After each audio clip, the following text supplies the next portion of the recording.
Bueno, pues, ¿quiénes estamos? Bueno, aquí me estáis viendo, me estáis viendo a mí, fundamentalmente, que me está enfocando a mí la cámara por un lado. Bueno, yo creo que me están enfocando dos cámaras, ¿no? Sí, sí, bueno.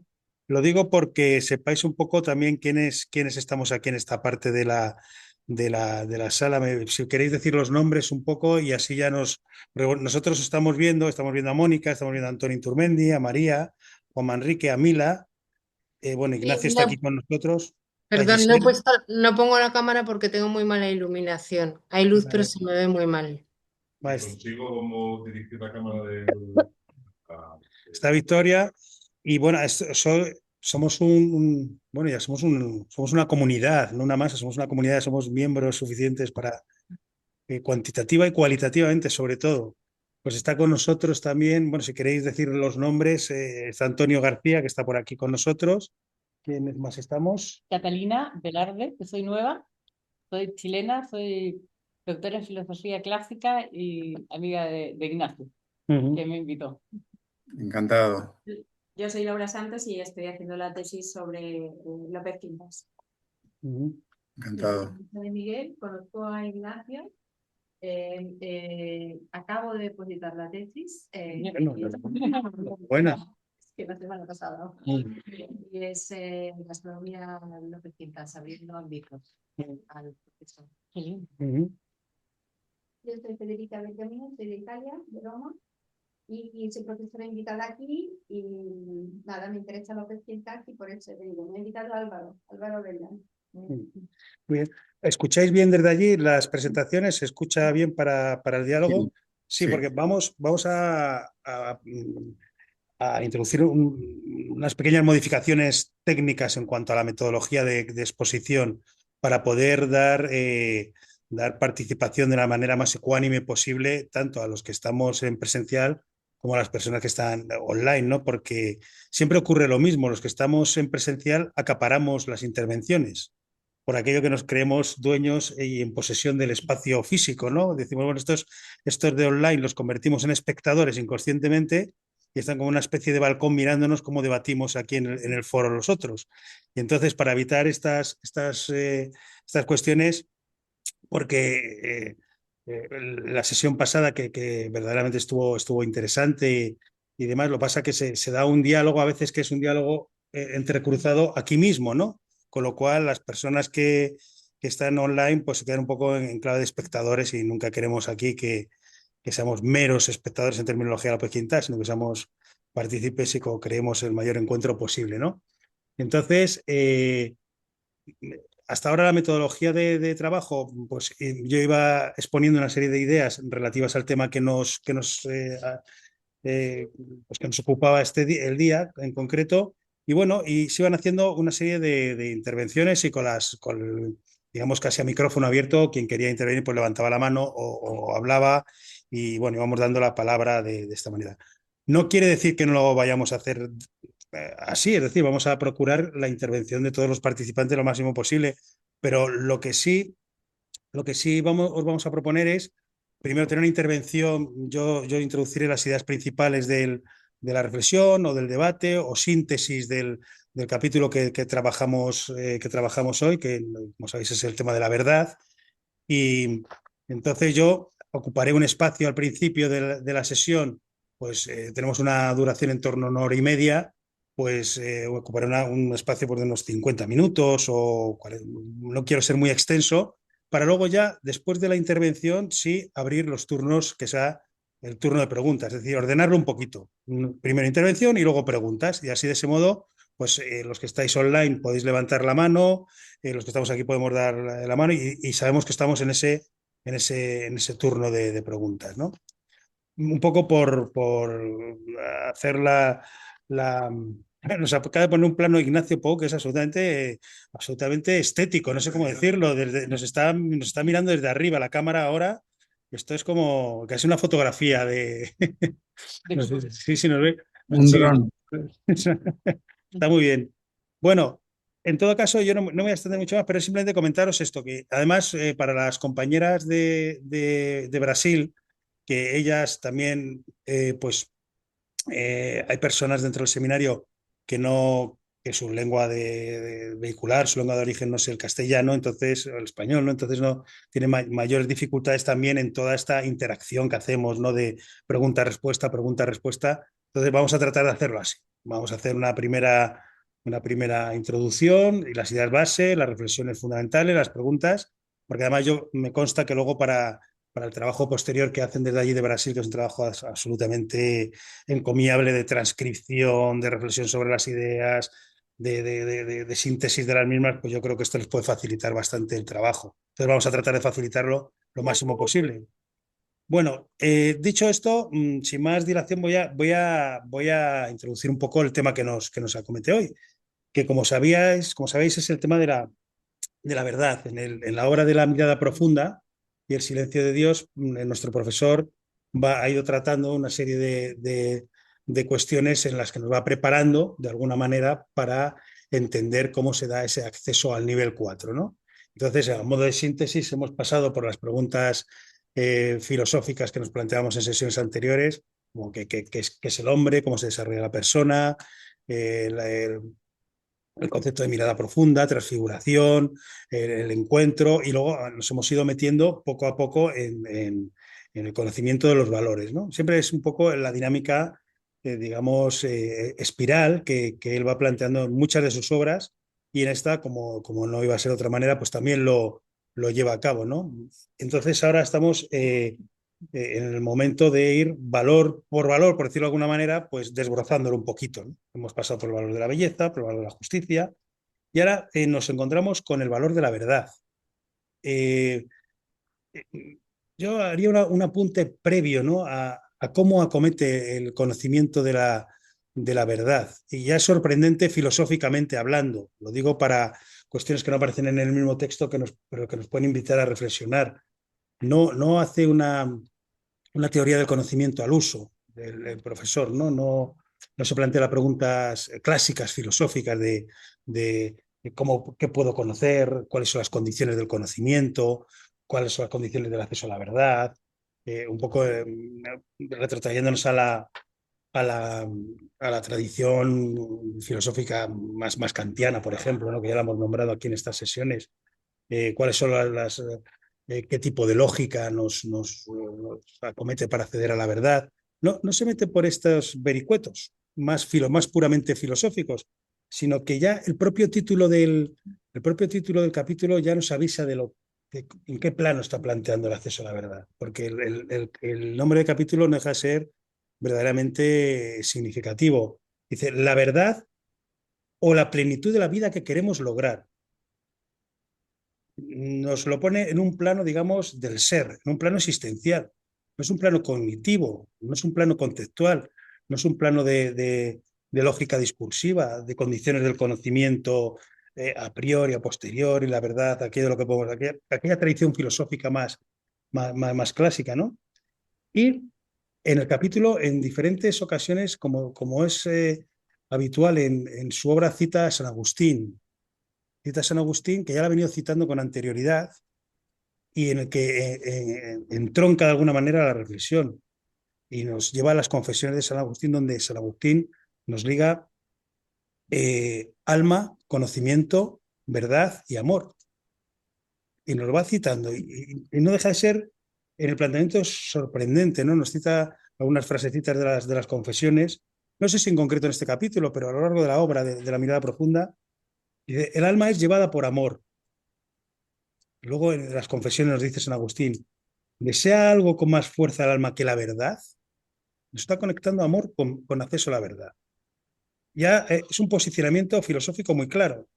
Esto, insisto, que no va de lógica discursiva, que no va de condicionante de acceso a la verdad, sino que va de la vinculación necesaria que se da entre amor y verdad en la obra del profesor y desde ahí lo entronca, ¿no? Más adelante, también en las confesiones de San Agustín, es una maravilla, ¿no? Dice, amar, me dice San Agustín, es querer a una realidad en sí y por sí.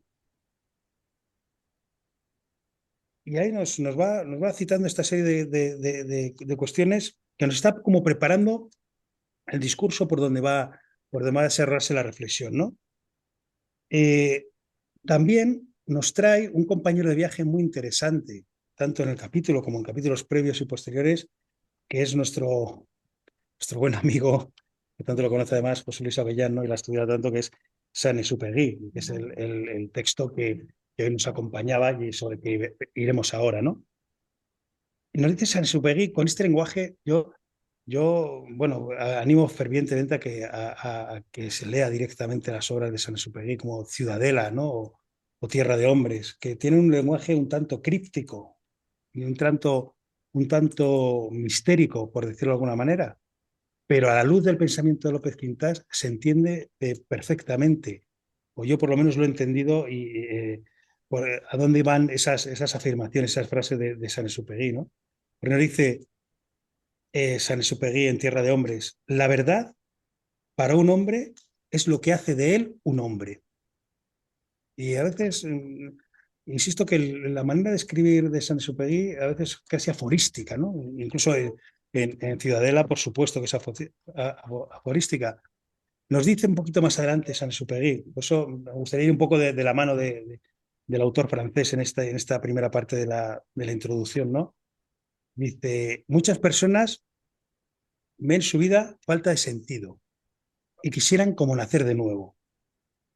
De alguna manera nos está vinculando el ser del hombre y la verdad del ser del hombre a la conexión con el sentido. Más adelante nos dice, solo nos reconocemos como auténticas personas al crear vínculos de conocimiento y amor con otras realidades ambitales. Es decir, solo accedemos a la verdad en la medida que nos reconocemos como un modo de ser personal determinado. Por esto, ya en alguna sesión anterior lo comentábamos, ¿no? Que lo que importa es la imagen, la idea que se tenga de la persona, ¿no? Esa es la pregunta fundamental. El mismo Zubiri nos lo comenta en varias ocasiones. Dice, no, lo fundamental es la imagen que se tenga, la idea que se tenga de ser del hombre. Porque nuestra verdad, y estas son palabras textuales del profesor, dice, nuestra verdad es la patentización de nuestra plenitud personal. Y aquí se abren muchas reflexiones de ámbito filosófico, porque él está hablando de nuestra verdad. Nuestra verdad es nuestra conexión con nuestra verdadera imagen de ser como persona abierta, como realidad ambital y ambitalizable. Ambitalizable y ambitalizadora, perdón. Ambitalizable y ambitalizadora. Y si estamos instalados en esta conexión con la esencia de lo que somos, ahí podemos tener acceso a la verdad de nuestro ser. Y a la verdad, en mayúsculas. No es una casualidad, ¿no? que una frase que nuestro profesor cita en muchas ocasiones y que está en alguna pared de esta universidad de Lope de Vega, que pone, nadie puede apartarse de la verdad sin dañarse a sí mismo. Está escrita en un frontispicio, no recuerdo ahora muy bien, yo la he visto, habría que buscarla, no sé dónde está. Hubo un tiempo en que proyectaban frases, pero no estoy seguro. No sé si está escrita, y a mí me ha parecido verla en algún momento, bueno, pero es muy interesante, ¿no? Que hoy estemos hablando de la verdad y que esta frase haya estado, es de Lope de Vega, ¿no? Nadie puede apartarse de la verdad sin dañarse a sí mismo, ¿no? ¿Por qué? Porque estamos, al final, desde ese posicionamiento, digamos, antropológico del profesor, en el que la verdad del hombre es atener a esa realidad sustancial de la persona que consiste en realidad abierta, ¿no? Es una realidad que es capaz de generar vínculos con el entorno, hacer transfiguraciones, transfigurarse y en ese sentido ir realizando diferentes modos de transfiguración, ¿no? Para su instalación en el nivel 2, en el nivel 3 y en el nivel 4, ¿no?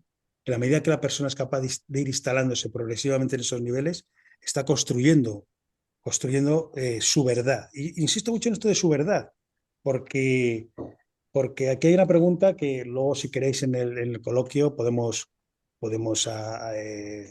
acometerla, ¿no? Que es cuánto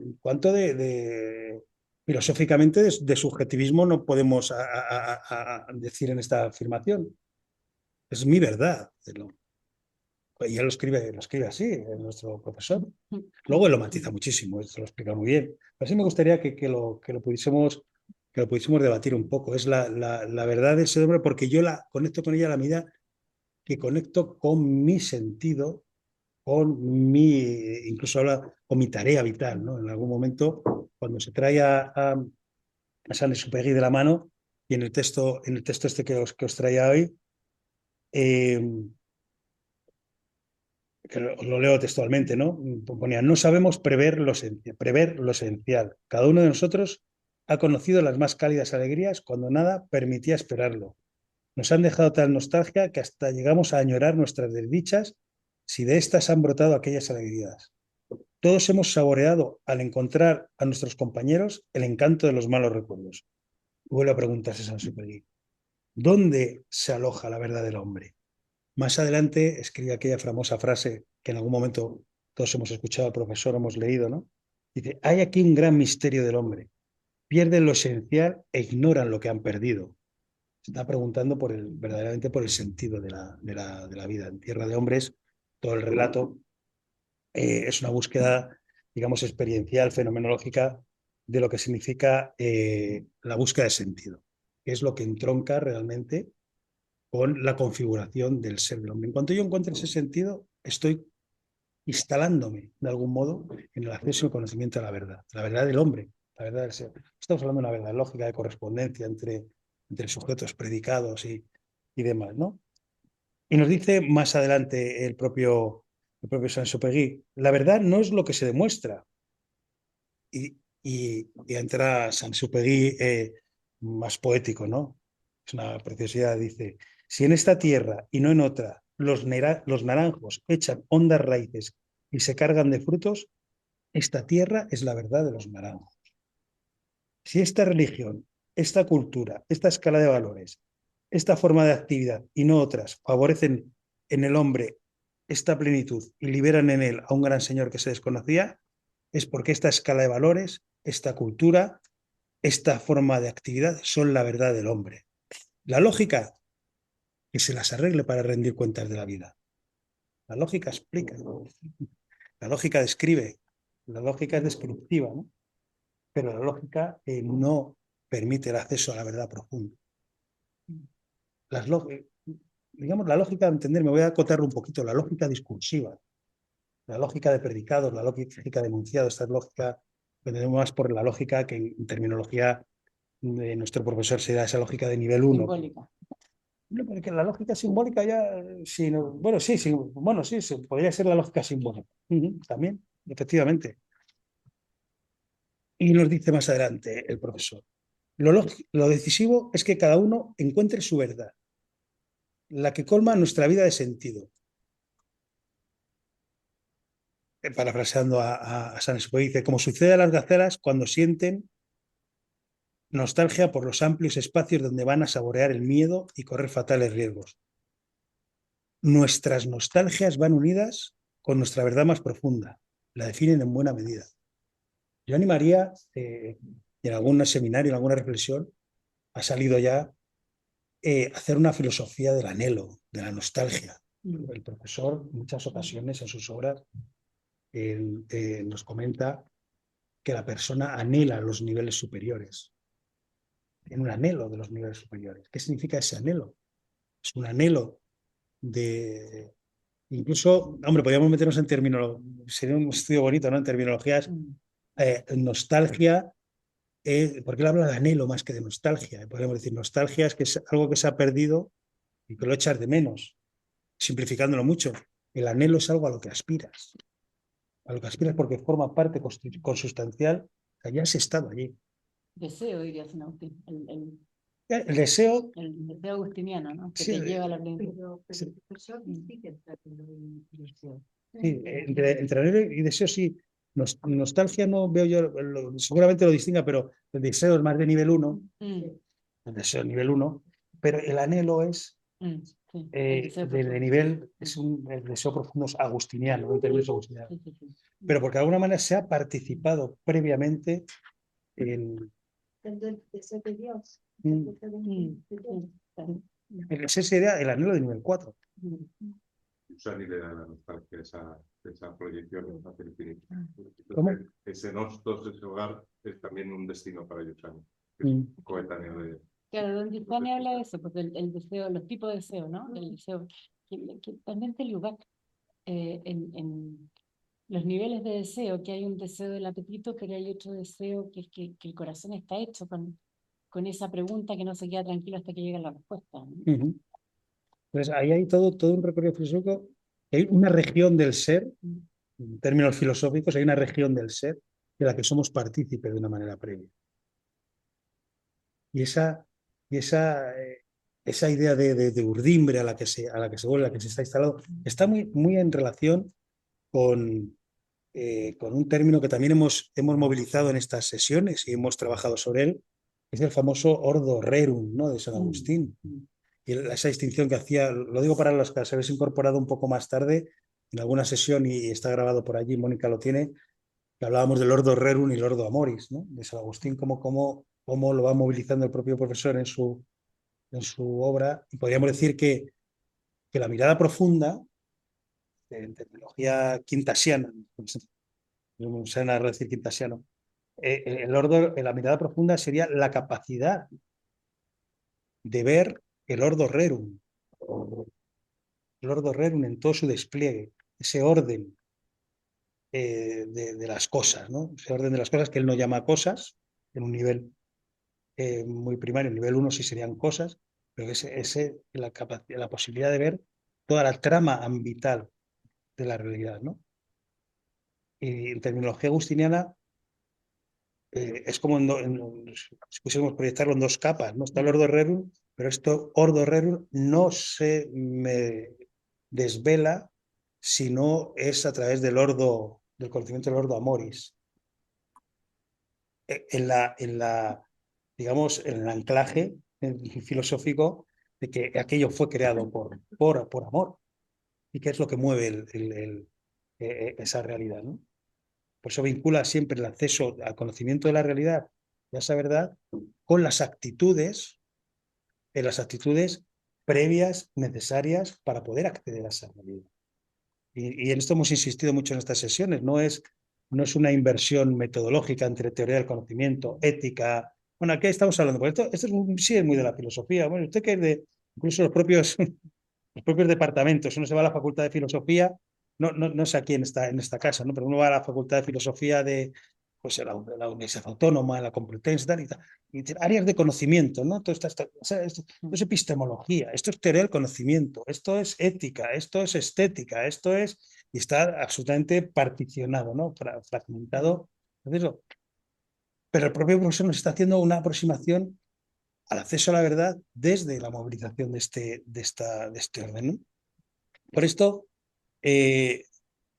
la verdad para un hombre es lo que hace de él un hombre, ¿no? Como dice la cita que hemos traído, por eso es del propio Mermoz, ¿no?, el aviador que Saint-Exupéry escribe, ¿no?, en Tierra de Hombres.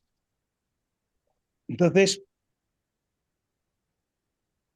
¿cómo es posible, ¿no?, el acceso a esa verdad del hombre? En primer lugar, por la apertura. El término apertura también daría para muchas tesis doctorales, ¿no? La apertura existencial. ¿Qué es esto de apertura, ¿no?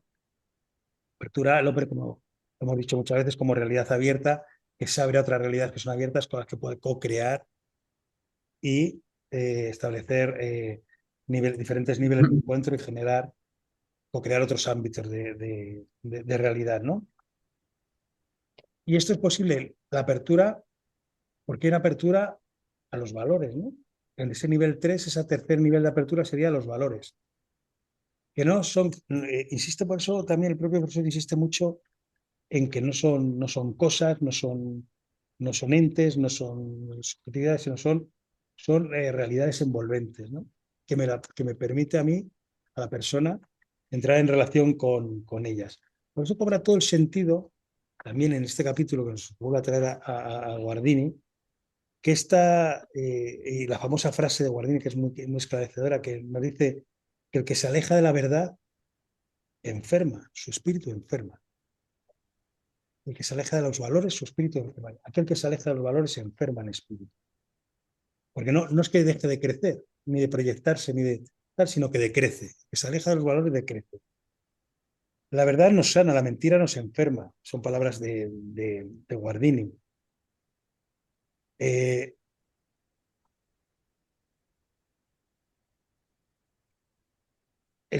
además establece otro nivel de conocimiento de la verdad en el que nos habla de la verdad entendida como verdad dialógica. No es monológica, no es, o sea, es en relación con la realidad. Si no se da esa apertura a los diferentes niveles que permiten mi realización, que permiten mi desarrollo, que él nos habréis visto que habla como en tres aproximaciones, que es vivir para la verdad, vivir en la verdad y vivir de la verdad. No es que sean 3 niveles, nivel 1, nivel 2, nivel 3. Se me dice, oye, vivir para la verdad es vivir los famosos 12 descubrimientos. En el libro de los 12 descubrimientos esto no lo traiga. La persona que está viviendo para la verdad está desarrollando progresivas transfiguraciones. Primero en el nivel 2, en la apertura a través del encuentro. En el nivel 3, la apertura de los valores. En el nivel 4, apertura a realidades de orden superior, ¿no? Al sentido, al ideal, al ámbito espiritual y religioso, ¿no? Dice, y ese es el nivel de apertura. En la medida que voy estableciendo relaciones reversibles y desarrollando lo que él denomina, y lo hemos visto en el seminario, la libertad creativa, puedo ir estableciendo este crecimiento, ¿no? Y es muy interesante que siempre que el profesor habla de verdad, habla de libertad y de libertad creativa. Bueno, y trae a la libertad con la verdad y la libertad creativa como la posibilidad de no simplemente esa libertad que ha establecido él muchas veces de nivel 1, de poder elegir entre una cosa u otra, ¿no? Entre una opción u otra, sin más, sino esa libertad creativa que permite, desde el ideal y desde el sentido y de la asunción de los valores, tomar decisiones, ¿no? Y entramarlas en una trama de sentido. Y digo esto porque no deja de citar la famosa frase del Evangelio de Juan, ¿no? De la verdad os hará libres. Y la trae otra vez. Dice, no, la libertad te dará acceso a la verdad o la verdad te hará libre. Él primero nos habla de qué tipo de libertad está hablando, para ver en la medida que tú desarrollas ese tipo de libertad, es cuando estás instalado en verdad. Cuando estás conectado con el sentido, cuando tú estás conectado con el sentido y se van tomando decisiones de una manera jerarquizada para el desarrollo pleno y creando relaciones de encuentro con la realidad circundante, es cuando hay esa suerte de distanciamiento o de toma de perspectiva, ¿no? Que él llama frente a la realidad, no fusionarte con esa realidad. No, cuando nos habla, recordáis la distinción famosa del propio profesor entre masa y comunidad, la masa que se fusiona, que no es capaz el otro día releía al hilo de la preparación de esa sesión de hoy, la famosa rebelión de las masas de Ortega, que yo creo que lo habéis trabajado el otro día, comentabais que había trabajado por aquí. No deja de ser significativo lo que la lucidez de Ortega en la rebelión de las masas, ¿no? Que de alguna manera apunta a o sea, la masa fusional, la masa gregaria, la masa es el hombre sin criterio, el hombre fusionado, el hombre que se deja llevar, el hombre que quiere imponer su criterio. Y Ortega da una serie de indicaciones muy interesantes que luego la retoma Alfonso para distinguir entre, sí, pero esa masa que te lleva, dice, hay un término que es la comunidad entramada, ¿no? Entramada a partir de un ideal.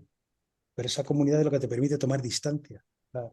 Que ese es otro de todas las sugerencias quizá de desarrollos filosóficos, que es el tema de la distancia en filosofía, ¿no? ¿Qué es esto de la distancia?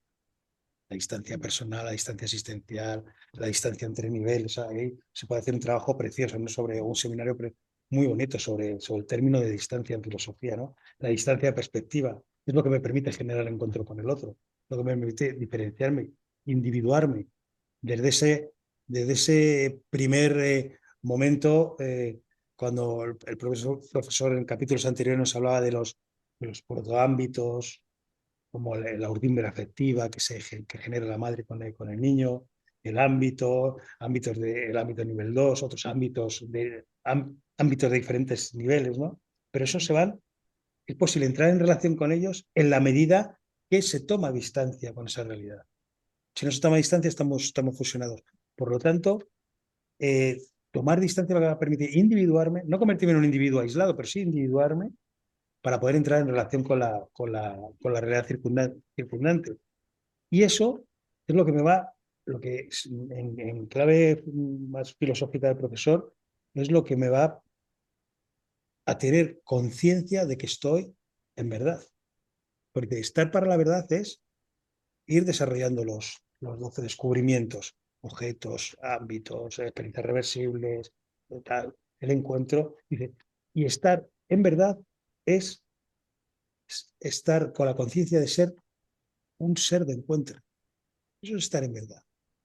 Esta es una de las claves que nos está dando el profesor. Por eso lo conectaba al principio con este amor agustiniano. Agustino está instalado, digamos, en la urdimbre de la realidad, en la urdimbre de ámbitos que constituyen y configuran la realidad. Y eso es lo que me hace saber que estoy en verdad, desarrollando esos descubrimientos y al mismo tiempo estar verse como ser de encuentro, ¿no? Entonces, Cibri ya lo ha comentado,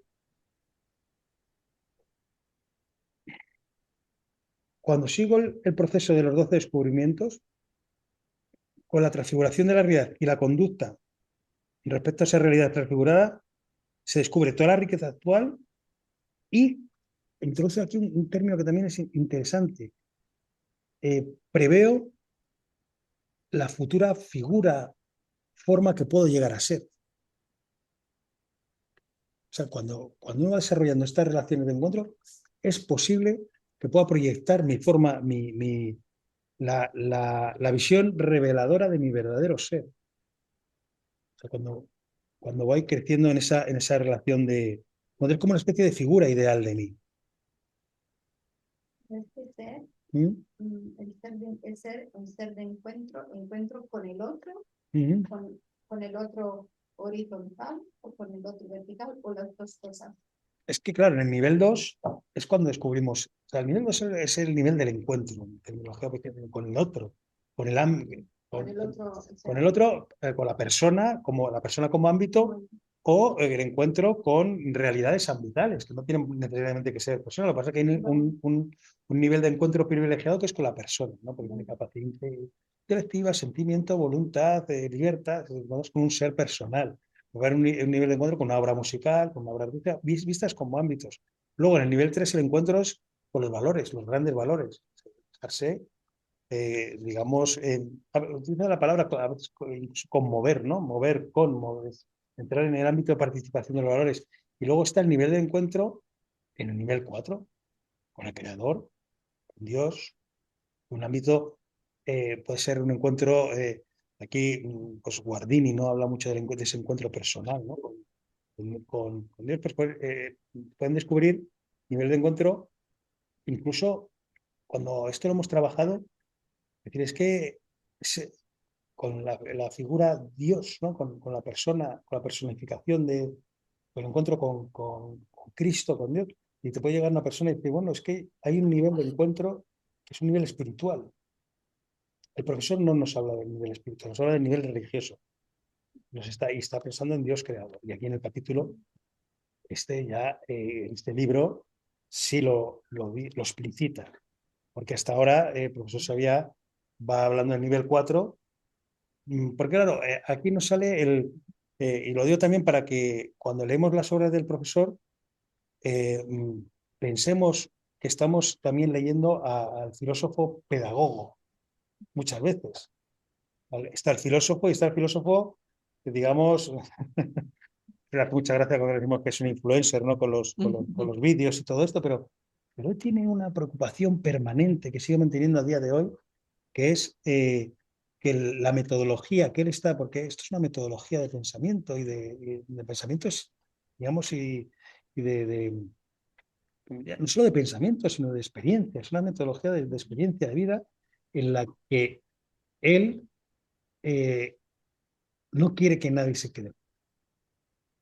Yo creo que su motivación, después de haberle leído tanto tiempo y haber hablado con él, es que esto sirve a todo el mundo. Incluso, y decíamos en alguna sesión anterior, para el no creyente, para la persona que dice, no, yo no, decíamos en alguna sesión anterior, ante el nivel 4, que es inevitable, decíamos, es que el nivel 4, si uno sigue si va siguiendo la metodología del propio profesor, oye, yo en apertura a la realidad, habrá el nivel 2, habrá el nivel 3, inevitablemente hay un algo otro, que hay muchos pensadores, ¿no? Ese algo otro que a veces decía, algo otro, lo luminoso, lo innombrable, lo que me trasciende, lo que me hace verme como finito frente al infinito, porque no podemos escapar de ello. Entonces puedes tener, y decíamos simplificándolo mucho en una sesión anterior, puedes tener como 3 tipos de respuestas.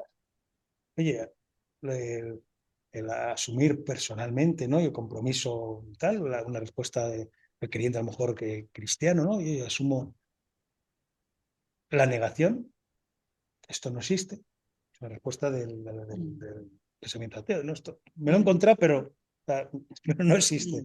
Que eso es un poco es un movimiento. Como Antonio Machado, ¿no? Sí, es un movimiento de, oye, que no, o sea, esto no, pero claro, no puedes dejar, en el momento en que tú lo estás pensando, el momento en el que está, digamos, que te está trascendiendo, puedes estar negándolo. O incluso la posición del agnóstico. Bueno, está ahí, pero yo no sé ni qué decir de esto. O sea, esto no sé ni por dónde cogerlo. La posición agnóstica. Pero él no lo dice, y no me atrevería yo a comentarlo en este sentido, pero no lo dice en sus obras, que el nivel 4 sea inevitable. O sea, no pone la palabra. Podría haber un capítulo que, digamos, la inevitabilidad del nivel 4. Profesor, tiene que escribirnos otro libro. Claro. El nivel 4 como es que es inevitable. Y los filósofos más ateos, es inevitable. O sea, vayámonos a Nietzsche, ¿no? Nietzsche no hace más que hablar del nivel 4. Para decir que si Dios ha muerto, para decir que si no sé qué, para decir que es la inversión de valores, para decir, pero no sale de ese. No es posible salir de Sartre, ¿no? Que nos lo vuelve a citar aquí en alguna ocasión, con absurdo, ¿no? O sea, esto tampoco, no hay donde, pero claro, ese absurdo viene porque no hay donde encajarlo, se ha perdido el sentido. Por tanto, incluso el profesor comentando estas cuestiones, lo habréis escuchado, ¿no? Es muy bonito cuando nos habla precisamente de lo del anhelo, ¿no? Aunque uno esté instalado en el nivel 1, siempre tiene anhelo del nivel superior. Y nos trae ese personaje literario tan interesante, ¿no? El Calígula, ¿no? De Camus, cuando está rodeado de cadáveres, al final aquella escena terrible, ¿no? Que ya ha matado a todo el mundo, ya no, a ese nivel -1, -2 ha acabado con todo el mundo y desea esa frase tan cargada, literalmente dice, ¿quién tuviera la soledad del árbol? ¿No? Porque claro, para quedarme tranquilo, si soy un árbol no tengo remordimiento, o sea, porque de alguna manera yo sé que soy algo otro más que puro nivel 1, sé que hay algo que me está. Y aquí en este tema que nos atañe hoy, vuelve otra vez a hablar de esa voz interior, ¿no? ¿Qué me hace a mí saber que estoy instalado en verdad? Porque podríamos, volviendo a la reflexión que os traía antes, bueno, es que esto es subjetivo, es mi verdad, estoy instalado en mi verdad, es mi sentido, pero hay algo que me dice, estoy instalado en mi verdad, ¿no? Y me va revelando mi verdadero ser, la configuración ideal de mí, ¿no? Una conciencia de que estoy y volvemos hablábamos en alguna sesión anterior de la voz de la conciencia, ¿no? Que es como reguladora. La reguladora la reguladora de que estoy en ese proceso, ¿no? Entonces, para lo que sí nos conecta directamente, y lo pongo también para reflexión, es que para estar en verdad,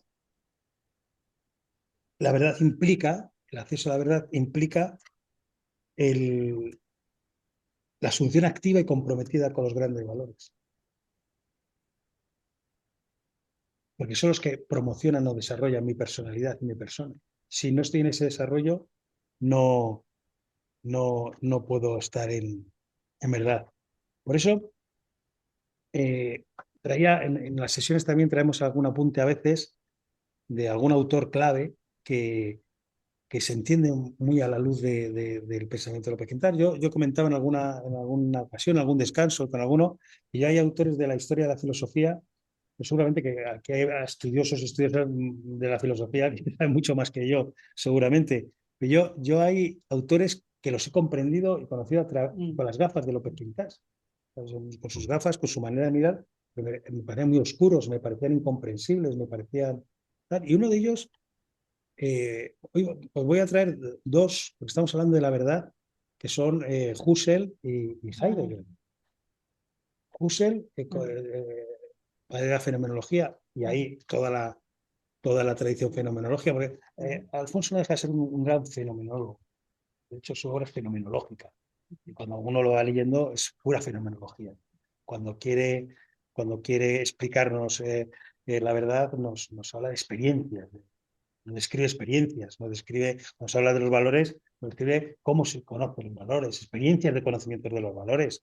Y la obra, la mirada profunda, bueno, en todas sus obras, pero esta especialmente, claro, cuando empezamos a hablar de nivel 3 y nivel 4, es que o lo haces de una perspectiva muy fenomenológica, de qué vivencia, qué experiencia corporal, sentimental, emocional, cognitiva, digamos, hay en ese conocimiento, o no sabemos de qué estamos hablando.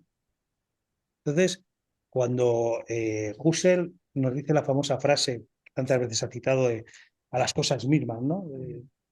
Zurück zu den Sachen selbst en alemán, ¿no? Vamos a las cosas mismas, que está huyendo un poco ¿de dónde está huyendo Husserl? Hay que ponerse en ese momento filosófico.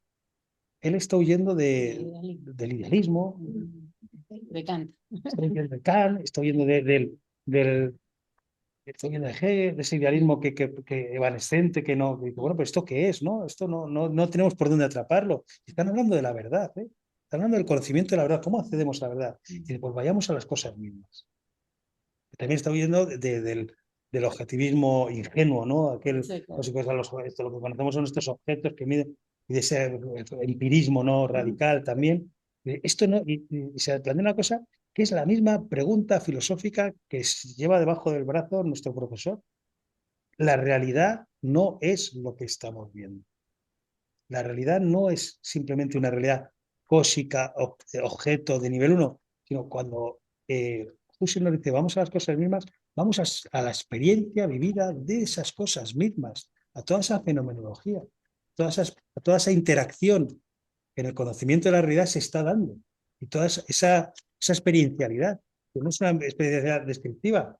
Y desde aquí podríamos, hombre, Husserl jamás lo hubiese escrito así, claro, por supuesto, pero podría estar diciendo, en vez de vamos a las cosas mismas, podríamos decir desde la mirada del profesor López Quintana, vamos a la realidad tan vital misma. Yo podría decir, vamos a esa realidad tan vital. Póngase usted las gafas de la mirada profunda si queremos acceder al conocimiento de la verdad. Vamos a esa mirada tan vital. La realidad no son objetos humanos, tenemos que cambiar nuestra manera de mirar, que es toda la programática filosófica del profesor y desde la tradición siglo XIX-XX, ¿no? Cambiemos nuestra mirada de mirar, nuestra forma de mirar. La realidad no está limitada por los objetos. Este es el mensaje husserliano, ¿no? Y luego, que miremos la realidad no solo como objetos, sino que es una trama de ámbitos, es una trama ambital. La realidad es una trama ambital. Y además, dinámica, no estática. Y esto se lo trae de Heidegger. bueno, se lo trae, parece que está haciendo la compra allí en un supermercado filosófico, ¿no? Tal como lo estoy contando suena un poco raro, ¿no? Pero se relaciona con Heidegger. Mirad, hay un librito de Heidegger que seguro que muchos lo conocéis, que se llama El origen de la obra de arte. Es una maravilla. Esto de Van Gogh, esto que estás comentando, que nos comenta. Yo le tuve la suerte, me lo puso en las manos el propio profesor y me dijo, lee esto, pues yo estaba haciendo una tesis sobre estética filosófica, tú lee esto y así se entiende todo.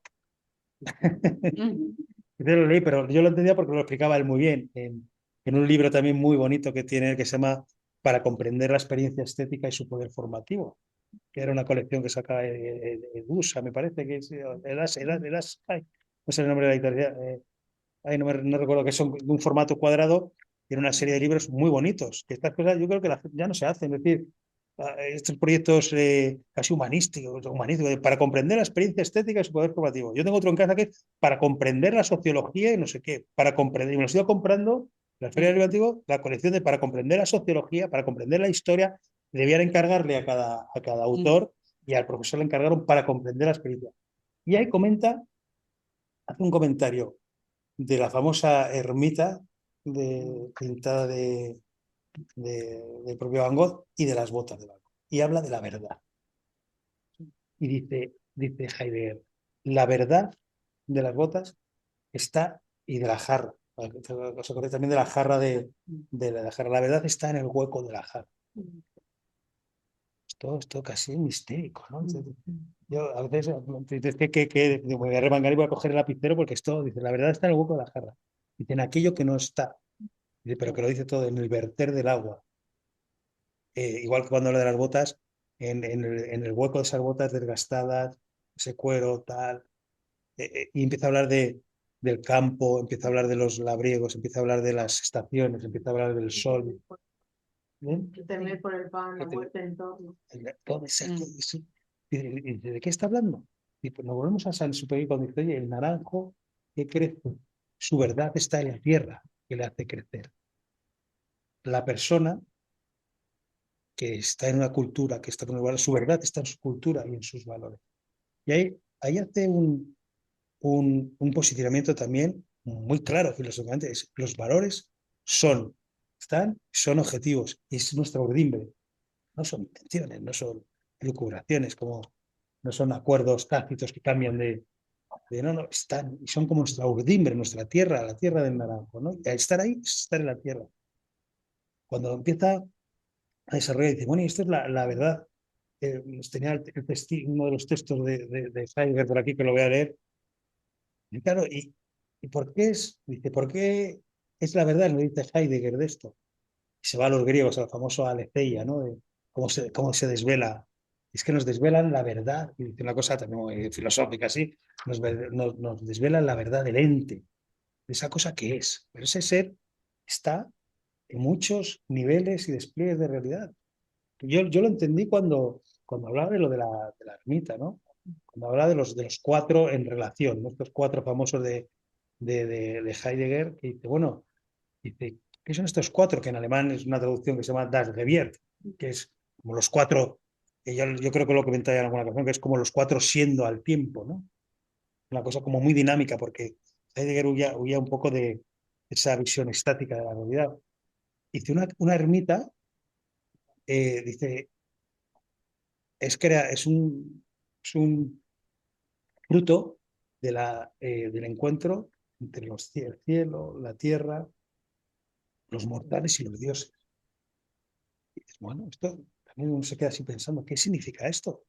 Y se tiene que haber dado un encuentro primigenio entre esos hombres para construir aquello con unos materiales, desde el pensamiento de nuestro profesor, y de asumir las posibilidades que me ofrece ese entorno, esos materiales, convertirlos, esas estaciones, el cielo que nos alberga.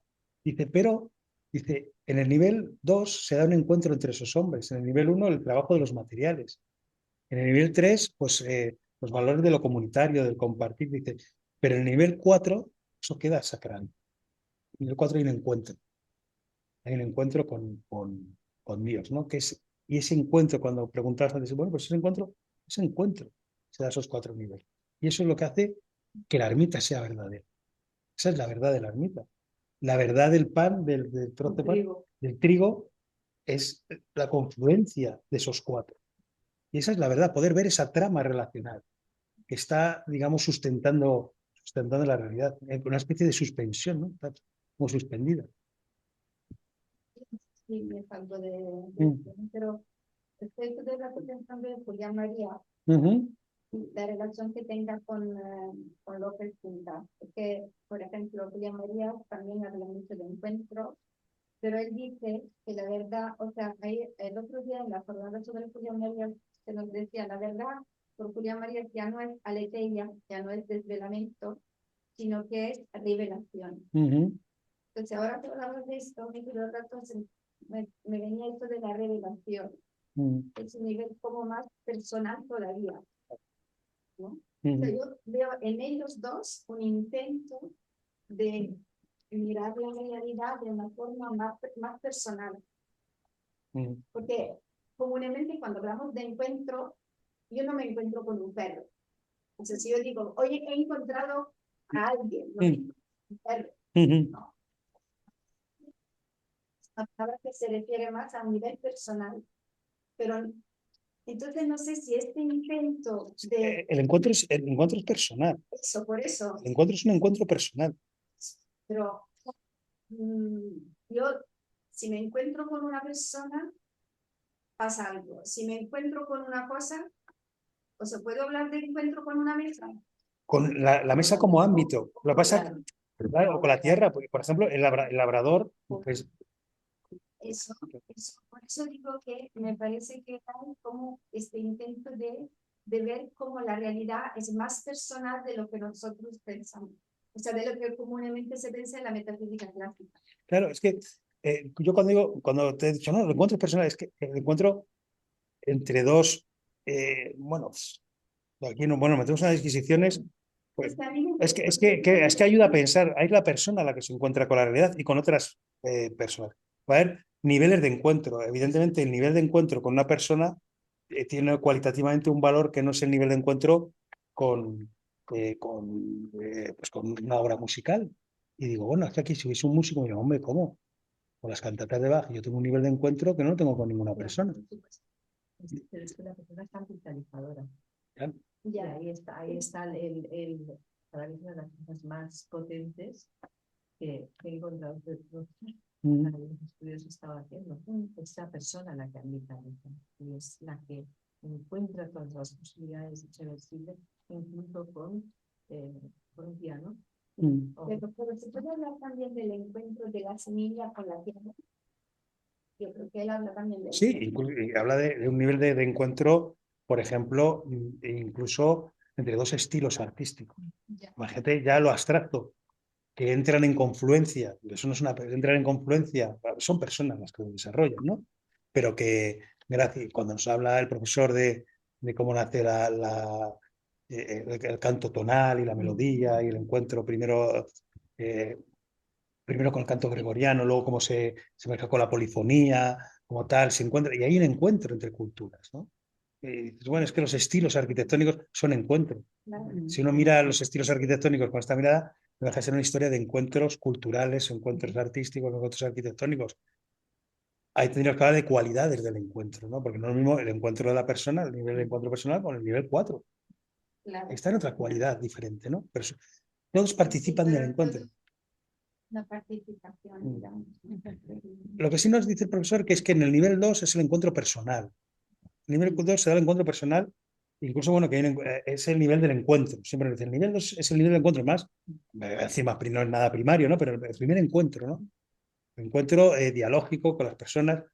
Y yo aquí también matizaría una cosa en relación a lo que dices de que la persona es la que ambitaliza, pero ambitaliza en la medida que eh, asume una actitud en relación con la realidad que permite que esa realidad se despliegue. O sea, no depende únicamente de él. Claro. Es decir, yo, dependiendo de la actitud que yo tenga con esa realidad, puedo permitir que, evidentemente, una artista, un escultor, yo estoy pensando, no sé, Chillida. Chillida seguramente tenga, me ha venido a la cabeza, eh, la capacidad de ambitalizar una materia porque deja hablar a esa materia de una manera determinada. Deja que despliegue su carácter tectónico, sus jugosidades, su manera, dialoga, incluso los artistas que son muy, muy expertos en esto, ¿no? En este lenguaje, aunque no te hablan de niveles, ni de ámbitos, ni cosas de estas, bueno, que se lo ha leído, sí, pero pues dice, bueno, esto me encaja a mí, porque te hablan de entrar en diálogo con la materia. Un artista, entrar en diálogo con las armonías, de entrar en diálogo con la tradición, de entrar en diálogo con... ¿De qué te están hablando? De entrar en diálogo ambiental. Por eso los arquitectos, cuando les hablan de esto, pues se quedan ojipláticos. Pero dicen, esto es lo que yo haciendo, o sea, esto es lo que yo hago. ¿Cómo dialoga el paisaje con... Hablar con arquitectos, si tenéis la oportunidad de conocer a alguno, siempre te están hablando de diálogo, que dialogan los volúmenes, dialogan los espacios, dialoga el entorno, dialoga un Calatrava, ¿no? Y dice, bueno, siempre están con cómo dialoga ese edificio con el entorno, ¿no? Y con la tradición. Bueno. Pero bueno, son bueno, yo tenía aquí muchas más ideas, pero ya nos hemos metido en debate. Simplemente, ahora doy la palabra por allí a las gentes que están en online, que quieran intervenir. Pero daos cuenta, por cerrar esto de Heidegger, cuando nos habla de verdad como desvelamiento y verdad como acceso, yo aquí pondría una cuestión que el profesor nos va comentando a lo largo del capítulo, que es como acceso a la estructura de la realidad. Porque dices, ¿por qué Heidegger se nos pone durante capítulos allí en aquello de, no sé si es en el origen de la obra de arte o, no recuerdo la obra, pero cuando me dice, bueno, yo tengo un espacio que es un espacio ignoto, ¿no? Que es un espacio, cuando estaba en su cabaña la Selva Negra, ¿no? Dice, yo roturo el espacio, roturo y quito los árboles y tal, y lo conformo y se desvela una manera de ver ese espacio determinado. Hay una intervención de lo humano en lo que desvela una estructura que hay allí y nos lo desvela como real, como verdadero. Dice, hay una intervención, hay un espacio que empieza a ser, digamos, empieza a desvelarnos su estructura. Hay otro autor, y este me parece muy interesante, Alfonso no le cita, no le ha trabajado, le conoce, por supuesto, porque lo conoce muy bien. Y he tenido la oportunidad de ver su biblioteca muchas veces y tiene un anaquel con todos sus libros, que es el famoso Mircea Eliade. Mircea Eliade. Sí, claro. Pero luego es curioso que habla de lo mistérico. Mistérico, pero habla Lo mistérico es como la apropiación del entorno, ¿no? Efectivamente, Que se hace sacro. Sí, en el librito ese que os sugiero que lo leáis, que es Lo Sagrado y lo Profano, exacto. de Mircea Eliade, cómo, y esto, Saint-Exupéry en La Ciudadela, es que nos está hablando de esto, de lo que significa ambitalizar, ¿no? Lo que significa ambitalizar y convertir algo, transfigurar algo en relación nos habla de lo profano, lo sagrado, dice lo profano es lo amorfo, lo que no conocemos, lo que está sin distinción, sin estructura, es lo caótico, ¿no? Es el caos. Dice, ¿cómo? Y dice Mircea Eliade, nos comenta muy bien, además muy bien descrito. Dice, las antiguas tribus, dice, eran nómadas, como estos de la ciudadela de Saint-Exupéry. Y dice, iban caminando con el tótem. Dice, la tribu se movía y se iba con su tótem. Y lo llevaban de sitios de cuando clavaban el tótem, ese espacio ya era sagrado. ¿Pero sagrado qué significaba? Pues lo mismo que nos dice Heidegger, que la tierra estaba conectada con el inframundo y con los mortales y con los dioses. Que nosotros estamos aquí, en esos 4.000, ya hemos generado un encuentro alrededor de nuestro poblado, estamos en el nivel 2 y estamos conectados con el nivel 4. Es el que nos da el entramado y el sentido de nuestra existencia. Por esto, el salto de Mircea Eliade a Saint-Exupéry, cuando Saint-Exupéry nos dice esa frase tan bonita, ¿no? Bueno, cada frase de Ciudadela, aquí hay algunos que se la han leído varias veces, me consta, dice, Ciudadela, te construiré en el corazón de los hombres. Son frases más, ¿no? ¿Qué significa esto? Construir no es simplemente construir es habitar. La verdad del hombre es habitar. La verdad del hombre es entrar en relación con los otros y con la trascendencia. Dice, y de esto nos va comentando va comentando cuando nos habla de lo que significa la tienda en el desierto, de cómo se reúnen alrededor de las tribus, de qué significa que estamos en verdad cuando estamos ahí, y cuando no estamos ahí no estamos en verdad, estamos desquiciados, ¿no? Sacados del quicio. Pero bueno, yo no quiero seguir extendiéndome mucho más, no sé si hay alguna intervención, abrimos el turno de preguntas para la gente que está en online, para los que estamos aquí. Sí. Mm.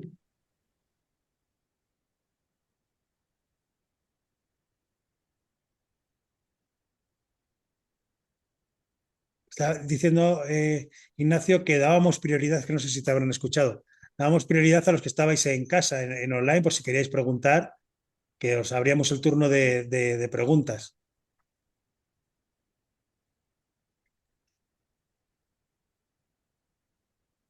Bueno, ¿yo puedo comentar algo? Sí, sí, Mónica, por favor. Primero que me ha gustado mucho el capítulo, la lectura, ¿no? Es muy rico, valió la pena volver a hacer la lectura, ya la había leído una vez y me gustó mucho, ¿no? Y lo que saqué ya al final es que la verdad es una experiencia, ¿no? Lo que nos dice el profesor es que la verdad es una experiencia, que no es una lógica o no es algo que buscas fuera y tampoco es algo que podemos tomar pose, ¿no? No podemos apropiarnos, sino que no es una lógica, es una plenitud, ¿no? No es poseíble, sino es un encuentro como em, por ahí, ¿no? Que fueron mis reflexiones, que más bien la verdad es consecuencia de un encuentro bien realizado, de una experiencia de vida plena. No sé si voy por ahí, si está bien esa Ujú. reflexión. Ujú. Sí, Nada más eso. Ujú. sí, no, muy interesante, Mónica, porque al final os voy a leer un parrafito en relación a esto que comentas, un párrafo escrito por el profesor López Quintás, que no está textualmente así en el capítulo, pero él habla sobre lo que escribe en La mirada profunda, en otro sitio. Hace una reflexión y dice, en la mirada profunda y el sentido de Dios, eh, lo que se concluye es que cuando optamos por los grandes valores, nos hallamos en la verdad, en nuestra verdad, entendida como un estado de pleno logro de la persona. Dice, la verdad no es algo meramente intelectual, como un orden que gobierna las realidades y les da sentido. Jesús dice, yo soy el camino, la verdad y la vida. Verdad no es algo del orden del pensamiento, es del orden del ser, que el entendimiento capta como algo esencial. Dice, se puede objetar que es una idea subjetiva de la verdad, y no es cierto, porque al optar por los grandes valores, no estoy siguiendo mi arbitrio, mi parecer subjetivo, estoy siguiendo el ordo amoris inscrito por Dios en la realidad en diversos niveles. Esto está escrito por el profesor, no está así a la letra en el libro. Es que a mí me parece, lo he traído después de una recensión que hizo a la obra y demás a su obra, pues que me parece que es absolutamente sintético con lo que nos plantea. O sea, yo este texto, si queréis, se lo puedo compartir tal cual está escrito, porque es que no hay una palabra aquí que sobre, ni, bueno, faltará mucha, pero que sobre no hay ninguna. O sea, nos conecta vivir en verdad, asunción de los valores, la verdad, como está diciendo, como experiencia de vida y de desarrollo personal. O sea, como citándonos a pues el Evangelio de San Juan, ¿no? La verdad, la vida, ¿no? O sea, que a mí me parece como una síntesis absolutamente valiosa, ¿no? De lo que hemos venido comentando. Muchísimas gracias, Luis. La verdad que la explicación es magnífica. Y sí, estoy de acuerdo con Mónica en que efectivamente la verdad es una experiencia, que es lo que estás diciendo de otra forma más elevada, ¿no? Y yo diría también que es una forma de vivir, es una actitud, de esa manera es como vamos creciendo, ¿no? Escuchando todo esto, obviamente necesitamos también de alguien que nos ayude a- que nos ayude a discernir todos estos niveles, que es lo que para mí el profesor, pues en su momento me desveló, ¿no? Y la verdad que gracias a eso, pues he conseguido comprender muchísimas cosas, ¿no? Que han transformado mi vida y le han hecho mucho más plena. Ujú. Muchas gracias. Mila, era Mila quien hablaba, ¿no? Sí, Sí, sí, sí, sí, lo sí, que sí. pasa que es que se me ve muy mal y por eso no pongo la cámara, lo siento. Nada, no te preocupes, Mila. Había una pregunta de Antonio. Sí. Sí, no, simplemente intervenir para decir que a mí me ha gustado, lo has comentado tú, Luis, como en la definición de la verdad, el profesor habla de la inmediatez y la distancia para no fusionarte. Si te quedas demasiado inmediato, te fusionas y conviertes en masa, pero si te distancias demasiado, si tomas demasiada distancia, te aíslas, ¿no? Entonces, ese justo término de encontrar la verdad con una cierta proyección, una cierta, digamos, distancia, entre comillas, de no quedarte miope, pero tampoco meterte tanto en tu verdad que te conviertas en parte de una masa informe, ¿no? Que el término, no, gracias por traer esto, Antonio, porque el concepto de distancia de perspectiva es clave en la filosofía del profesor, ¿no? Lo aplica, es muy bonito cuando él habla en sus reflexiones estéticas, ¿no? De cómo si yo quiero ver las meninas de Velázquez, puedo coger y me acerco allí y me puedo arrimar y veo, bueno, ni siquiera llega un momento que se desfigura la obra. Si me voy muy lejos no veo tampoco nada, ¿no? Entonces tengo que ser capaz de tener esa distancia de perspectiva justa, ¿no? Que lo traíamos en la sesión anterior, que alguien sacó el tema o trajo a colación el tema del triángulo hermenéutico, ¿no? De distancia, eh, ¿cómo era? Distancia, presencia. ¿Cómo se puede ganar un mayor nivel de presencia cuando se cobra un mayor nivel de perspectiva? Porque la presencia no es lo mismo que la fusión, que ahí lo explica muy bien el profesor. Yo, si quiero ganar un nivel muy grande de presencia con una realidad, el camino de fusionarme con esa realidad es un camino erróneo, ¿no? Pero incluso con la verdad. El tema de la posesión de la verdad. Se habla mucho de estar en posesión de la verdad. Posesión de la verdad es un término de nivel 1, posesión. O sea, de arrogármela, ¿no? De cogerla, de cosificarla. Incluso hay un reduccionismo en estas sesiones del seminario anteriores, ¿no? En otros seminarios hablábamos de algunos reduccionismos contemporáneos que se están dando de una manera, eh, vamos, automática, ¿no? Y reduccionismos filosóficos graves, es decir, reducir verdad a opinión, por ejemplo, reducirlo a dato, verdad a dato, porque lo conviertes en certeza. Reducir verdad a certeza. Certeza es de nivel 1, datos de nivel 1, pero verdad a lo largo de esta sesión hemos estado hablando que la verdad, mayúsculas, de la que nos el profesor, es de nivel 4. La verdad es de nivel 4, es la que permea desde el nivel 4 nuestra instalación en lo real, en nuestra relación con la realidad. Hay unos reduccionismos, pues eso, opinión, dato, igual que reducir otro que no es de esta sesión, ¿no? Pero hay otro reduccionismo contemporáneo que seguro que en cuanto lo diga, efectivamente, reducir felicidad a bienestar, Exacto, claro. Estado de ánimo. a estado de ánimo. Claro, es que si yo estoy triste, no estoy feliz porque eso no es bienestar. Y la tristeza tiene seguramente su función, ¿no? Y su sentido y no define la felicidad de la persona, ¿no?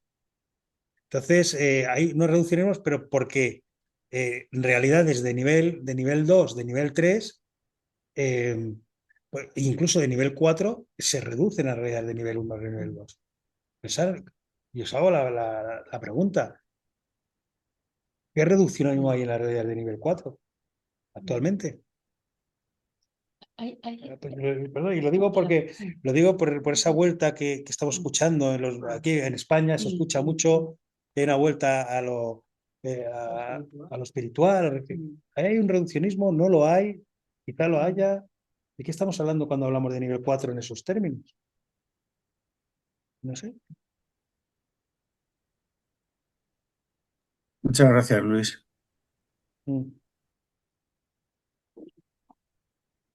Sí, te he cortado. Hay una cosa que me ha llamado la atención siempre a mí, y siempre he dicho, tengo que hacer un artículo y todavía no lo hago, que es un poco con la evolución del tema del bien, ¿no? Que claro, el bien parte en Aristóteles y en Platón como plenitud. Después pasa a Kant como ley moral. Y ahí hay una reducción, ¿no? Y después pasa como placer, como utilidad, es eso. Y claro, y se va reduciendo el bien a una cosa como de nivel 1, ¿no? Claro, sí. Y eso por un lado. Y por el otro lado, lo otro que quería comentar era que Don Tusani habla de la virginidad. Cuando habla de la virginidad, habla de esta distancia. Sí, exactamente, claro. Y hace la imagen de la María Magdalena, ¿no? Entonces dice, claro, cuando le dice mujer no me toques, es porque en el fondo no, todo lo que se posee como que se tiende a destruir, ¿no? En algún sentido, ¿no? Esto es muy bonito el tema de la posesión, ¿no? El tema, el mito que nos ha contado tan bonito el profesor de Orfeo y Eurídice, ¿no?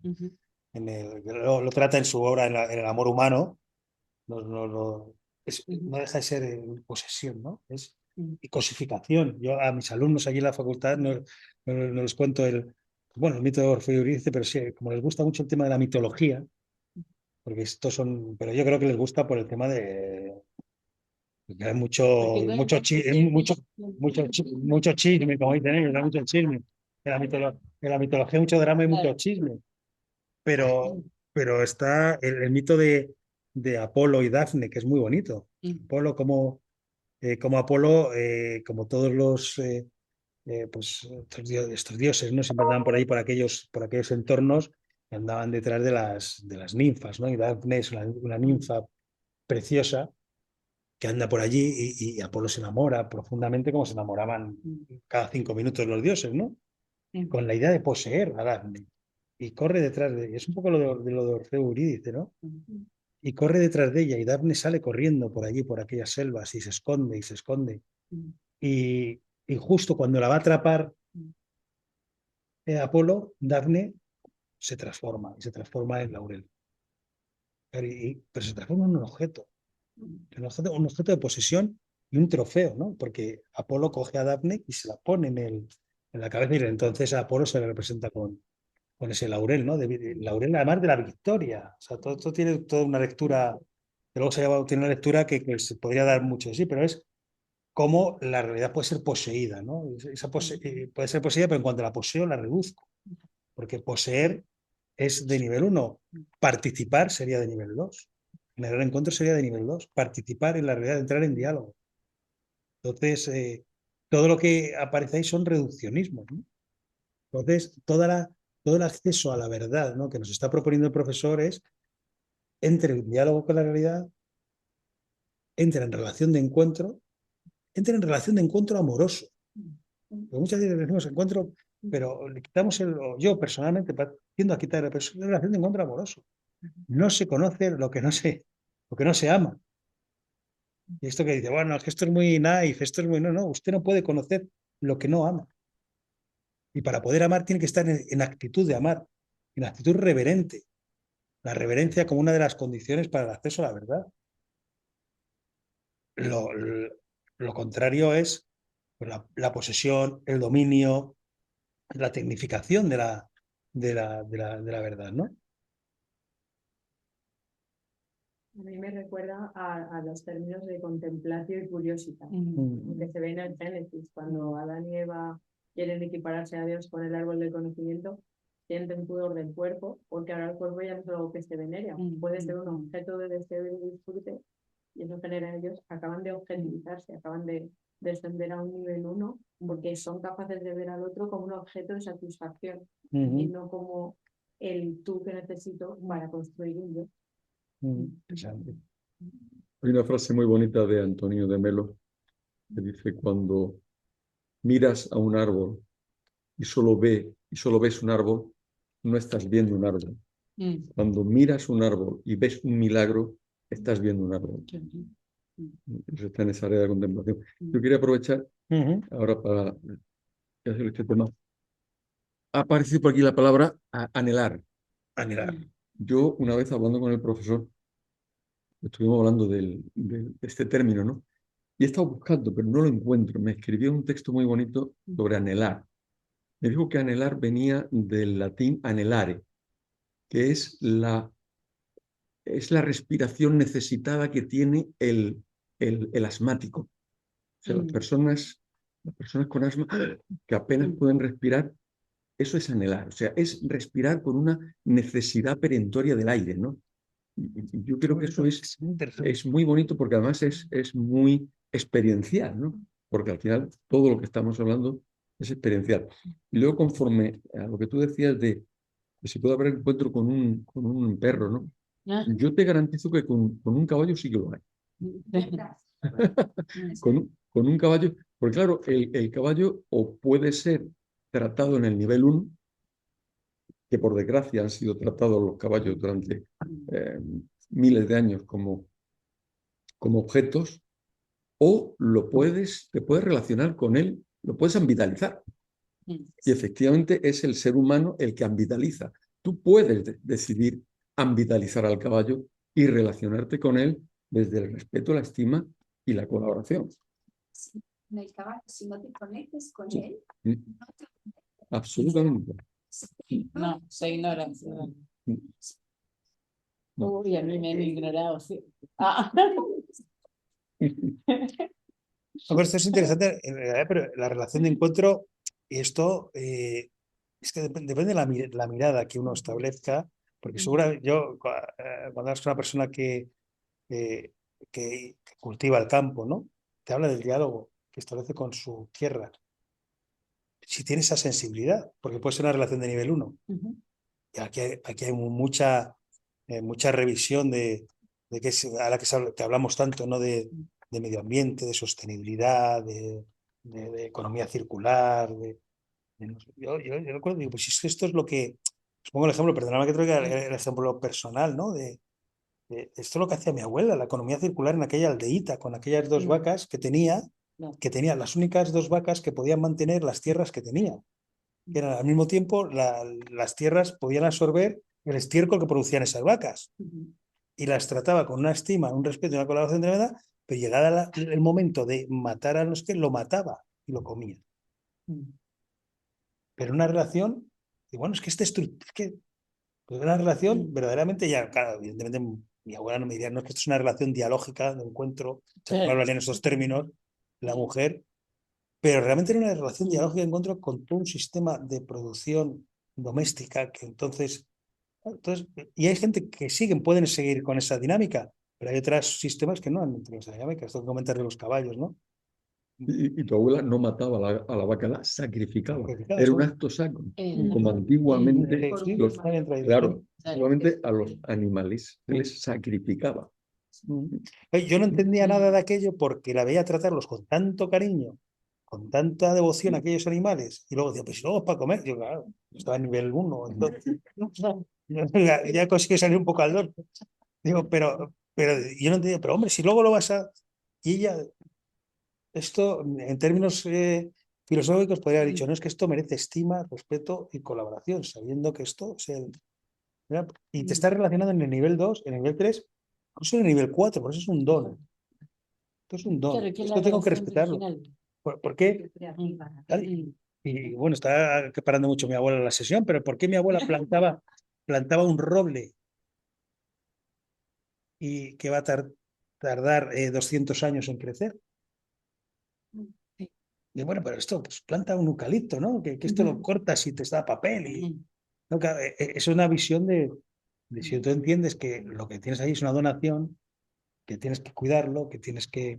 Pero es que es un entrenamiento de la mirada profunda, ¿no? De estar, decíamos antes, oye, pues estar de alguna manera instalado en verdad, ¿no? Esto es la verdad de poder ver ambientalmente esa realidad, ¿no? no sé si me voy, o sea, lejos del pensamiento de López Quintas, pero lo que yo estaba viendo, o sea, a lo mejor me equivoco, es que también entre la semilla y la tierra se puede hablar de encuentro, a lo mejor, en este sentido de, o sea, como todo está creado por Dios, o sea, todo es personal de alguna manera. O sea, porque hay una inteligencia de la naturaleza, hay un deseo, lo llamamos deseo, pero este instinto de encuentro y tal. Entonces, de alguna manera, hablar de encuentro no me parece tan equivocado, también a nivel natural de lo vivo. Pero no sé, o sea, y a lo mejor también de lo muerto. O sea, que hay un autor chino que habla de la belleza, ¿no? Del tramonto, ¿cómo se dice? Tramonto, la puesta del sol. Que dice, es un encuentro, ¿no? La puesta del sol es un encuentro entre la tierra y, bueno, el sol y nuestra mirada. Y, o sea, me parece que en la naturaleza hay también algo de personal, que es la huella de Dios. O sea, ¿no? La manifestación. No sé, bueno, lo que sientes a lo mejor nos dice. No, pero esas tramas, a lo mejor también allí tiene como una intuición de eso, no sé. o sea, hay una intuición verdaderamente, él no llega a hablar, hombre, de encuentro personal entre ámbitos que no son personales, pero suele estar en relación y de la realidad en relación. La realidad relacional moviliza el término relacionalidad frente a relativismo o frente a perspectivismo, porque, por ejemplo, Ortega es perspectivista, ¿no? La perspectiva, la realidad también tiene su perspectiva, depende de cómo él desde un principio de su pensamiento y también pues inspirado por autores dialógicos existenciales, habla de la realidad es relacional. Ahora, habría que meterse ya filosóficamente qué tipos y qué cualidades de relaciones hay en esos diversos niveles de realidad. ¿Qué relación hay entre una semilla y el campo? ¿Qué tipo de relación? ¿Qué relación entre el caballo y el hombre? Porque claro, a mí me cuesta... No, es que que se dice, no, yo puedo entrar en relación con un animal, pero estás en relación, y es una relación, incluso podemos decir que puede haber una relación dialógica. Ah, no, pues que no habla. Pero es no verbal, pero puede ser dialógica, no sé si no verbal, pero habría que ir distinguiendo. Una investigación bonita sería eso, tipos de relacionalidad. Por hecho, hay un librito que, bueno, yo le hemos nombrado también aquí, que es, que se llama, el profesor lo cita en alguna ocasión, que se llama Cuestiones Cuánticas, que son los padres de la física moderna, Planck, Bohr, Heisenberg, hablando de Dios. Es una preciosidad del libro, pero ¿por qué hablan de relación? Hablan de la relación del átomo, cómo está en relación. Luego ya, si nos metemos a nivel, ya a un momento más contemporáneo con la teoría de cuerdas, ¿no? Que te hablan los físicos, que esto que no tiene una explicación desde la lógica desde la lógica más tradicional, la física más clásica, ¿no? Pero te hablan, lo que sí sabemos es que la realidad está en relación. Esa realidad, podemos decir, eso es el ordo rerum, ¿no? Y con esa capa de ordo amoris, ¿eh? Esto está quedado en unidad, ¿no? Por eso el valor que preeminente, ¿no? El que los liga a todos en el planteamiento de López Quintas es el de la unidad. Precisamente porque y es que venimos y vamos a esa unidad, ¿no? Y ese nivel 4 es el que da sentido a la unidad del planteamiento de López Quintas. El que está aquí explícitamente en esta obra ya nombrado, ¿no? Que es la mirada profunda y el acceso al nivel 4, pero en todas sus obras está permeado del nivel 4, ¿no? ¿Qué es lo que dota de sentido a? O sea, ¿qué es lo que lo estructura? ¿De dónde viene? Yo vengo de algún sitio, no vengo de no sé dónde, ¿no? Y vuelvo a algún sitio. Esas son preguntas que están permanentemente en el texto, ¿no? Aquí de una manera ya más explícita lo aborda. Perdón, Luis, Sí. soy Mila. ¿Podría hacer Sí. una preguntilla muy rápida porque estamos en el límite de tiempo? Sí, mira, por favor. Acabas de hablar de la física cuántica. ¿Vosotros creéis realmente que la física cuántica puede dar una explicación de Dios? Yo lo acabo de estudiar hace poco, bueno, he estudiado básicamente en la Autónoma, nos están hablando del tema este de la física cuántica y como sabes, realmente es algo que no se puede contar, medir ni nada, es una ciencia, sin embargo, que, bueno, pues toda la conectividad y todo eso es lo que he explicado cómo se... Bueno, cómo se conectan los ordenadores, la robótica y todo lo demás. Pero realmente merece la pena investigar si la física cuántica puede explicar a Dios. A mí personalmente me parece que no, pero ahora que lo has nombrado, ¿vosotros creéis que sí? ¿Puedo responder, Luis? Mira, Antonio que ha Es un estudiado en tema profundidad el tema, te va a es un tema responder, que me Antonio, porque apasiona. yo creo que a Antonio esto también le apasiona. A mí esto también me apasiona. Vamos, yo creo que radicalmente es una aproximación muy mental. Y a Dios se le encuentra en la experiencia, como se ha dicho aquí, se le encuentra en Estoy la de acuerdo, naturaleza, estoy de se le acuerdo. encuentra en la contemplación, en el silencio, en la meditación. Ahí es donde nos relacionamos con Dios. En esa parte mental no nos relacionamos nada. Además, yo el tema de lo cuántico le estoy tomando jeriza porque toda la gente que no tiene ni idea de lo cuántico habla de lo cuántico. Y lo cuántico, es decir, es complejísimo, es de una complejidad tremenda. Entonces yo creo que se ha convertido en un cajón desastre para meter ahí explicaciones que no entiende ni el que lo está explicando, ¿no? Bueno, Estoy de acuerdo, porque en la autónoma nos están diciendo, precisamente nos han dado clases específicas de física cuántica y demás, y es que es esa ciencia que no tiene, que no se mide, ni se cuenta, ni se, lo que dice el profesor, y sin embargo es ciencia, que es lo que yo me pregunto, pero bueno, es así, está explicándolo todo, y todos los autores así se aventuran a decir es que la física cuántica explica Dios. A ver, yo creo lo que estás diciendo, te lo agradezco, no me quiero entretener más porque es un tema complejo, pero bueno, gracias. En metodología de lo suprasensible, el profesor sí que alude a la mecánica cuántica para hablar de que cuando se habla de metodología de lo suprasensible, es lo suprasensible lo que exige cierta metodología que no cabe en las categorías pues, modernas, obsoletas, ¿no? Entonces me parece muy bonito, como dice el propio López Quintas, ya en la mecánica cuántica tenemos una pista de que la realidad no es algo, es un objeto que se puede cuantificar y medir. Y algo que a mí sí me resuena con López Quintas es cuando habla de fenómenos de interferencia, y es que es necesaria una actitud. Y que el observador, no sé si modifica, pero interviene en el fenómeno observado.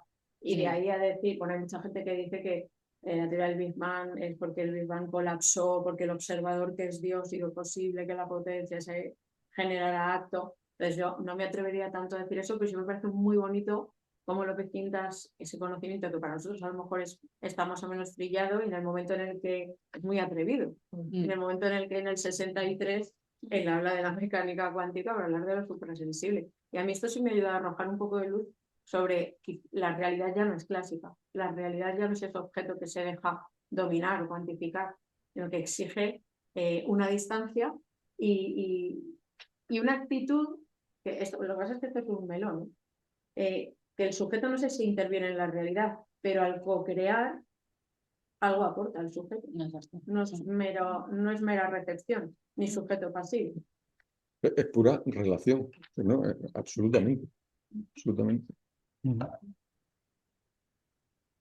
Bien. No sé si se me escucha desde casa, estoy un poco lejos, no tengo un micrófono cerca. ¿Sí se me oye? ¿No? Bueno, vente aquí, Ignacio, si quieres. Ignacio va a hacer una pregunta que no se la escucha bien. Vamos a acercarle el micrófono. No, por intervenir también desde mi esquina del córner. A ver,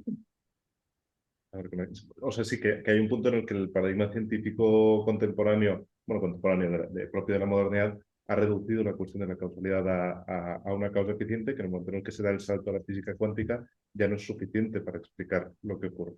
Entonces, que en la medida en que nos desplazamos hacia o integramos los otros tipos de causas que ya Aristóteles y a través de Santo Tomás nosotros recibimos, nos permiten pensar en una estructura participativa guiada por una causalidad final en la que cabe precisamente esa libertad que a mí es lo que más original me parece de López Quintas, ¿no? Que permite pensar la creatividad humana integrada dentro de una estructura participativa, ¿no? De manera que el hombre es capaz de reconocerse a sí mismo como ámbito, de reconocer la realidad como ámbito y de integrarlos en una creatividad que a la vez está guiada por esa causa final última que Aristóteles llamaría el ipsum esse subsistens, que López Quintas llama el nivel 4, el misterio, ¿no? Pero que a la vez ha generado ese espacio para que el hombre con su propio acto de ser pues co-cree en verdad con su propia libertad. Y eso es lo que nos permite entender por qué la libertad ambital es siempre libertad en verdad y no es libertad desgajada,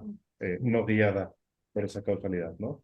Pues es un misterio que a mí me parece precioso y que me parece súper original del planteamiento de la conciencia que trata López Quintas, ¿no? Que es ese reconocimiento de mí mismo y por lo tanto de mi anhelo, reconocimiento de la realidad y por lo tanto de su verdad, de su valor, de su estructura y co-creación en esa participación propia y única que solo yo puedo tener. Y por eso dices mi verdad de hombre, ¿no? Y no la verdad como algo que yo pueda acoger o deducir a priori. Sí, hay un punto ahí interesante que es, al decir mi verdad, es una verdad encarnada en mi propio hacer, en mi propia existencia, no es una verdad abstracta. Y que a la vez es lo más interior y lo más exterior. Es o sea, hace una síntesis extraordinaria de esas dos tradiciones. Bueno, pues no sé si hay alguna cuestión más, lo vamos a ir dejando por aquí. Muchísimas gracias a todos por vuestras intervenciones, aportaciones. Esto queda grabado, Mónica, y bueno, ya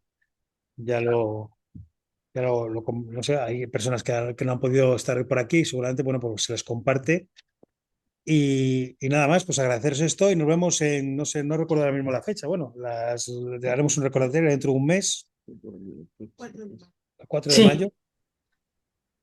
sí, 4 de mayo, sí. 4 de mayo y bueno, normalmente también para los que yo les suelo enviar un correo, no sé, Mónica, si estamos todos en ese correo, luego tú lo reenvías ese correo a través del grupo y demás. Y bueno, ahí... No, bueno, la verdad, el email que nos llega de ti era con los correos anteriores que tenía. Ya la gente nueva que se Sí. ha sumado a esa iniciativa, yo creo que es Ignacio el que hace eso Vale, sí, o Ignacio. a través del instituto. Ujú. Sí, Vale. estoy enviando como hacemos un cartel de convocatoria para los Genial. parte del pueblo, estoy cogiendo el correo que nos envías. Y tú lo destruyes. Vale, lo digo porque normalmente pues, el correo, para los que os incorporáis nuevos, el correo se suele enviar pues 10 días antes de 10 días, 12 días antes de la sesión para que, bueno, pues con la lectura, alguna pregunta, alguna sugerencia, para que nos dé tiempo no mandarlo inmediatamente después de esta porque queda un mes y se queda ahí un poco colgado, pues unos 10 días, 8 días antes enviamos su correo. Vale.